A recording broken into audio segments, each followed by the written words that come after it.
राष्ट्रवादी काँग्रेस पक्ष स्वबळावर निवडणूक लढण्याची भाषा करत असला तरी राष्ट्रवादीला अनेक मतदारसंघात उमेदवारच मिळत नाहीत। राज्यात काँग्रेस आणि राष्ट्रवादी आघाडी सरकार विरोधात वातावरण असल्यामुळे या दोन्ही पक्षांकडे उमेदवारी मागणाऱ्यांची संख्या घटल्याचे चित्र यावेळी दिसतंय।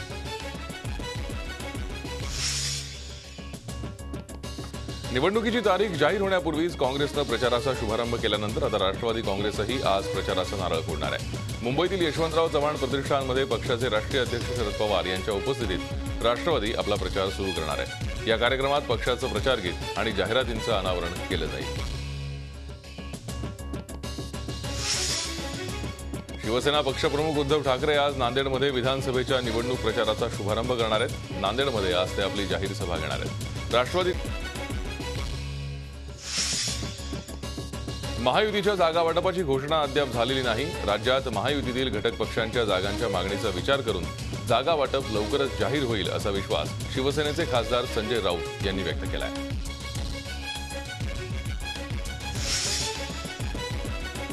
मुंबईच्या महापौरपदाची लॉटरी शिवसेनेच्या नगरसेविका स्नेहल आंबेकर यांना लागली आहे। शिवसेनेच्या वतीनं त्यांनी महापौरपदाचा अर्ज भरला। महिला अनुसूचित जातीसाठी महापौरपद राखीव झाल्यानं शिवसेनेतून स्नेहल आंबेकर, यामिनी जाधव आणि भारती बावधने यांच्या नावाची चर्चा होती।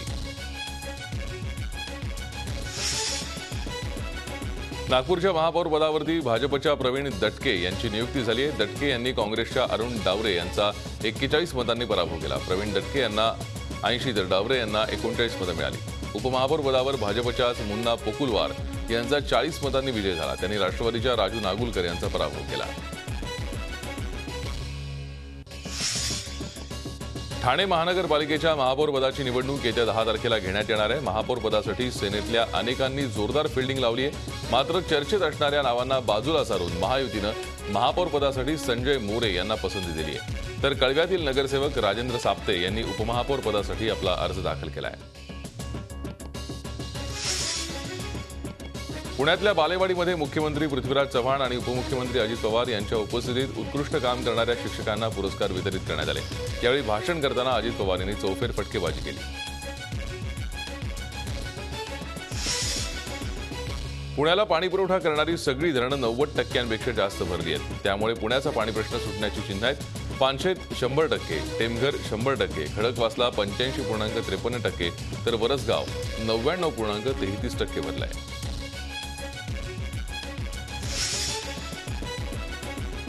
वडाळा घाटकोपर ठाणे मेट्रो प्रकल्पाचा आराखडा MMRDAनं अखेर राज्य सरकारपुढे ठेवलाय।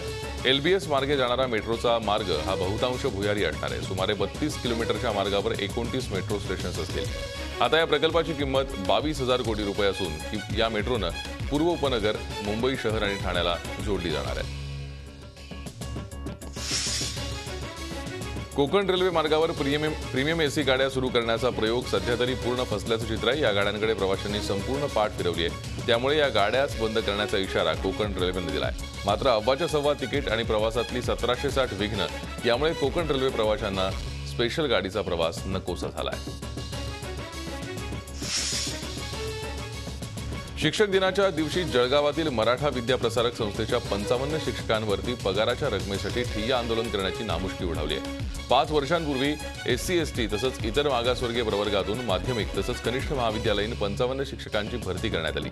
मात्र शिक्षण सेवक पदाचा कार्यकाळ संपूनही त्यांना नियमित पदावर घेतलं गेलं नाही।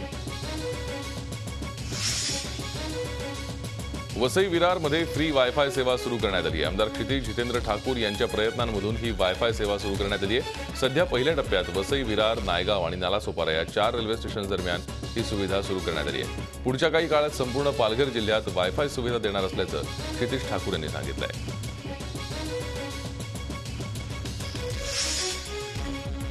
आपापसातील मतभेद विसरून तसंच पर्यावरणाचा समतोल राखला जावा या उद्देशानं भंडारा जिल्ह्यात एक गाव एक गणपती ही संकल्पना राबवली जाते।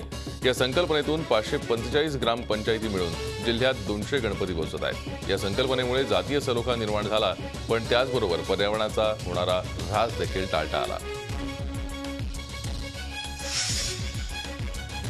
अकोल्यातील वीर भगतसिंग गणेशोत्सव मंडळानं गणेशाचं असंच रूप साकारलंय चक्क गुलाबांच्या फुलांमध्ये। या गणेशोत्सव मंडळानं 6000 गुलाब फुलांपासून गणेशाची मूर्ती साकारली आहे। गेल्या 45 वर्षांपासून या मंडळानं वाळू, केळी, कापूस, रुद्राक्ष, भांडी आदी वस्तूंपासून गणेशाचं रूप साकारत आपलं वेगळेपण जपलंय.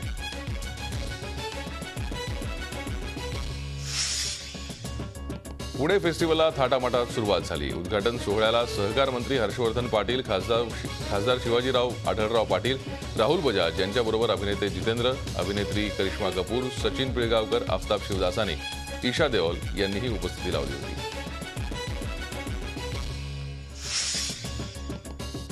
मुंबई सेंट्रल डेपोतल्या बेस ड्रायव्हरनं 2 वरिष्ठ सहकाऱ्यांवरती कोयत्यानं हल्ला केलाय. शंकर माने या बस ड्रायव्हरनं सकाळी 9:30च्या सुमाराला दोघा वरिष्ठ अधिकाऱ्यांवर कोयत्यानं प्राणघातक हल्ला केला आणि त्यानंतर स्वतः विष प्राशन केलं. या हल्ल्यात दिलीप डोंगरे आणि रतन शेंडगे हे गंभीर जखमी झाले.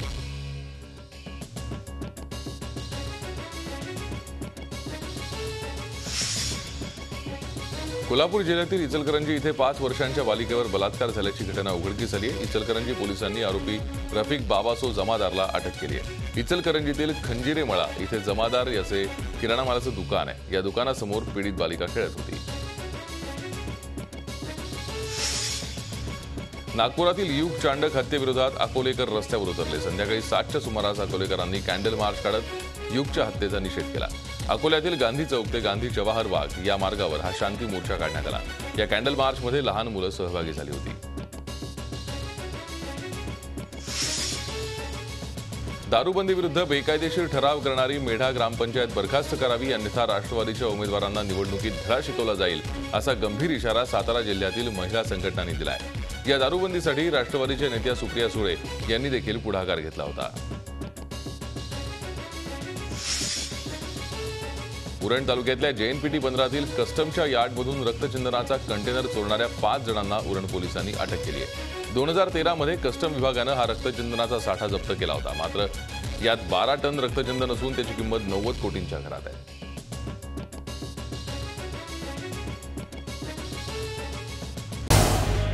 झी 24 तास रहा एक पाऊल पुढे.